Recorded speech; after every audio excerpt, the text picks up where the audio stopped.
Sementara itu, Wakil Ketua DPR Sufmi Dasko Ahmad mengapresiasi keputusan pemerintah mengganti Kepala Badan Gizi Nasional dan wakilnya.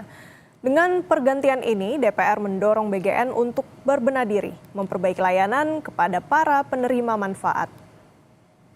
Ucapkan apresiasi dari Dewan Perwakilan Rakyat Republik Indonesia kepada pemerintah yang kemudian telah mendengarkan aspirasi dari masyarakat maupun penerima manfaat dan juga hasil koordinasi dengan lintas kementerian dan juga masukan dari DPR, sehingga kemudian pemerintah dalam hal ini Pak Presiden telah mengambil satu keputusan untuk mengadakan evaluasi pimpinan BGN yang kita dengar tadi dari Mensesnek, terdiri dari Kepala BGN dan 2 Wakil Kepala BGN.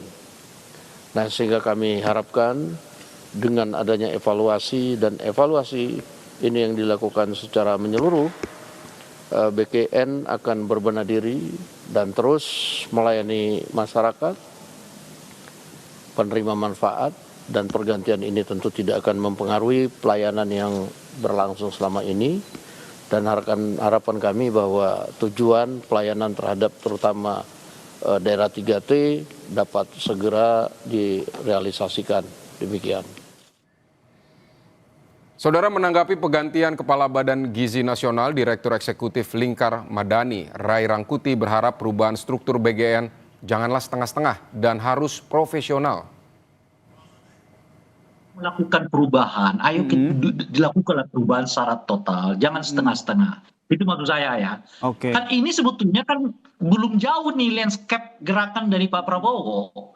Secara umum kan kita melihat Pak Prabowo ini masih dikelilingi oleh kelompok militer dan kelompok partai, itu maksud saya.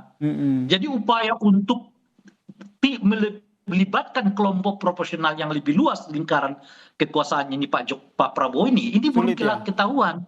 Termasuk salah satunya adalah BGN yang semestinya menurut bayangan saya itu benar-benar dijauhkan dari politik, dijauhkan dari kelompok militer, dijauhkan dari kelompok kepolisian gitu. Nah, Presiden Prabowo kelihatan belum jauh-jauh berangkat dari situ.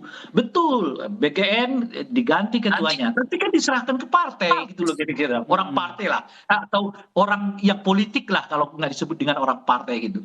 Nah, yang terjadi kemudian adalah militerisasi di banyak tempat, dan yang kedua pada saat yang bersamaan pelibatan aktor politik di banyak sektor gitu. Padahal kalau kita mau mendesain sebuah katakanlah semacam manajemen yang jauh lebih solid, ada bagian-bagian yang secara harus gitu diserahkan kepada kelompok-kelompok yang tidak terkait dengan setidaknya dua itu.